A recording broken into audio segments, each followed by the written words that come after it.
ಈ ರೇಣುಕಾಸ್ವಾಮಿ ಕೊಲೆಯೆಲ್ಲ ನಡೆದ ನಂತರ ದರ್ಶನ್ ಬಾಡಿಯನ್ನು ಕರೆಕ್ಟಾಗಿ ವಿಲೇವಾರಿ ಮಾಡಿ ನನ್ನ ಹೆಸರನ್ನ ಎಲ್ಲೂ ತರಬೇಡಿ ಅಂತ ಹೇಳಿ 30 ಲಕ್ಷ ರೂಪಾಯಿ ಸುಪಾರಿಯನ್ನು ಕೊಡ್ತಾರೆ. ಈಗಾಗಲೇ ಆ ದುಡ್ಡನ್ನು ಕೂಡ ಪೊಲೀಸರು ರಿಕವರಿ ಮಾಡ್ಕೊಂಡಿದ್ದಾರೆ. ಯಾರು ಕೊಡ್ತಾರೆ ಅಂತಂದರೆ ನಿಖಿಲ್ ಅಂತಕ್ಕಂಥ ವ್ಯಕ್ತಿಗೆ ಸುಪಾರಿಯನ್ನು ಕೊಡ್ತಕ್ಕಂಥದ್ದು 30 ಲಕ್ಷ. ಅದು ಅಡ್ವಾನ್ಸ್ ಹಣ. ಎಲ್ಲ ಮುಗಿದ ಮೇಲೆ ಆಮೇಲೆ ಮತ್ತಷ್ಟು ಕೊಡ್ತೀನಿ ಅಂತ ಕೂಡ ಹೇಳಿದ್ರಂತೆ. ಹಾಗಾಗಿ ಈಗ ನಿಖಿಲ್ ಮನೆಯನ್ನು ಸೀಸ್ ಮಾಡ್ತಕ್ಕಂಥದ್ದು ಅಥವಾ ರೇಡ್ ಮಾಡ್ತಕ್ಕಂಥ ನಿರ್ಧಾರಕ್ಕೆ ಪೊಲೀಸರು ಬಂದಿದ್ದಾರೆ. ಚಿತ್ರದುರ್ಗದ ರೇಣುಕಾಸ್ವಾಮಿ ಕೊಲೆ ಪ್ರಕರಣದಲ್ಲಿ ಡಿ ಗ್ಯಾಂಗ್ನಿಂದ 30 ಲಕ್ಷದ ಹಣ ಡೀಲ್ ನಡೆದಿತ್ತು. ಪೊಲೀಸರಿಂದ ನಿಖಿಲ್ ಮನೆಯ ಮಹಜರ್ ನಡೀತಾ ಇದೆ. ದೃಶ್ಯದಲ್ಲಿ ತಾವೀಗ ಅದನ್ನು ನೋಡ್ತಾ ಇದ್ದೀರಾ.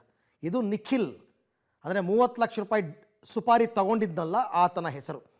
ಇಬ್ಬರು ಆರೋಪಿಗಳನ್ನು ಕರೆತಂದು ಸ್ಥಳ ಮಹಜರ್ ಮಾಡ್ತಾ ಇದ್ದಾರೆ. ನಿಖಿಲ್ ಮತ್ತು ಮತ್ತೊಬ್ಬ ಹಣವನ್ನು ತಂದು ಮನೆಯಲ್ಲಿ ಇಟ್ಕೊಂಡಿದ್ದ ಈ ನಿಖಿಲ್, ಬನಶಂಕರಿ 6th ಸ್ಟೇಜ್ನಲ್ಲಿ ಇರ್ತಕ್ಕಂಥ ನಿಖಿಲ್ ಅವರ ಮನೆ ಇದು. ಆ ಮನೆಗೆ ಬಂದು ಹಣವನ್ನು ರಿಕವರಿ ಮಾಡ್ಕೊಂಡಿದ್ದಾರೆ ನೋಡಿ. ಯಾಕೆಂದರೆ ಅವರು ದುಡ್ಡನ್ನು ಹಂಚಿಕೊಂಡು ಖರ್ಚು ಮಾಡೋದಕ್ಕೂ ಟೈಮ್ ಕೊಟ್ಟಿಲ್ಲ ಪೊಲೀಸರು. ಶನಿವಾರ ಆಯಿತು, ಭಾನುವಾರ ಎಲ್ಲ ಲಾಕ್ ಆಗಿಬಿಟ್ರಲ್ಲ ಒಂದೇ ದಿನದಲ್ಲಿ. ಹಂಚಕ್ಕೂ ಆಗಿಲ್ಲ, ಖರ್ಚು ಮಾಡೋಕ್ಕೂ ಆಗಿಲ್ಲ, ಎಲ್ಲ ಮನೇಲಿ ಇಟ್ಕೊಂಡಿರ್ತಾರೆ. ಆ ದುಡ್ಡನ್ನು ಈಗ ಪೊಲೀಸರು ಸೀಸ್ ಮಾಡಿದ್ದಾರೆ. ಯಾಕೆಂದರೆ ಆ ಹಣ ಎಲ್ಲಿಂದ ಬಂತು, ಏನು ಎತ್ತ, ಅದನ್ನು ಕೂಡ ಕೋರ್ಟಿಗೆ ಪ್ರೊಡ್ಯೂಸ್ ಆಗಬೇಕಾಗತ್ತೆ.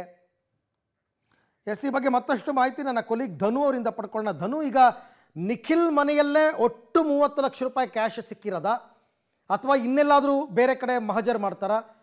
ಯಾರ್ಯಾರನ್ನ ಕರ್ಕೊಂಡು ಬಂದಿದ್ರು ಸ್ಥಳ ಮಹಜರ್ಗೆ? ಎಸ್ ಅರವಿಂದ್, ಈಗ ಡಿ ಗ್ಯಾಂಗ್ ಏನು ಅರೆಸ್ಟ್ ಆಗಿರ್ತಕ್ಕಂಥದ್ದು, ಈ ಒಂದು ಸಂದರ್ಭದಲ್ಲಿ ಒಂದು ಕೊಲೆಗೆ ಏನು ಸ್ಕೆಚ್ ಹಾಕಲಾಗಿತ್ತು, ಆ ಒಂದು ಕೊಲೆ ಸ್ಕೆಚ್ ಆದ ನಂತರ ಆ ಒಂದು ಇದಕ್ಕೆ ಡೀಲ್ ಆಗಿರ್ತಕ್ಕಂಥದ್ದು 30 ಲಕ್ಷ ಒಂದು ಹಣವನ್ನ ಡೀಲ್ ಮಾಡಿರ್ತಕ್ಕಂಥದ್ದು. ನಿಖಿಲ್ ಅನ್ನೋರು ಪವನ್ ಅವರ ಮನೆಯಲ್ಲಿ ತಂದು 30 ಲಕ್ಷ ಹಣವನ್ನ ಇಟ್ಟಿರ್ತಾರೆ. ಬನಶಂಕರಿ 6ನೇ ಹಂತದಲ್ಲಿ ಇರ್ತಕ್ಕಂಥ ಪವನ್ ಅವರ ಮನೆಯಲ್ಲಿ ಒಂದು 30 ಲಕ್ಷವನ್ನ ತಂದು ಇಟ್ಟಿರ್ತಾರೆ.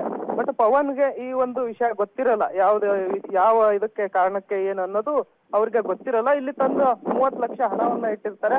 ಆ ಒಂದು ಮನೆಗೆ ಇವತ್ತು ನಿಖಿಲ್ ಮತ್ತು ಇವರನ್ನ ಕರೆದುಕೊಂಡು ಬಂದು ಇಲ್ಲಿಗ ಸ್ಥಳವನ್ನ ಮಹಜರು ಮಾಡಿಕೊಂಡಿರ್ತಕ್ಕಂಥದ್ದು. ಪೊಲೀಸರು ಬಂದು ಕರೆದು ಅವರ ಮನೆಗೆ ಬಂದು ಆರೋಪಿಗಳನ್ನ ಕರೆತಂದು ಈಗಾಗಲೇ ಅವರ ಮನೆಯನ್ನ ಮಹಜರು ಮಾಡಿರ್ತಕ್ಕಂಥದ್ದು. ಅರವಿಂದ್, ಓಕೆ, ಥ್ಯಾಂಕ್ ಯು ತಮ್ಮೆಲ್ಲ ಮಾಹಿತಿಗೆ ಧನು, ಧನ್ಯವಾದ.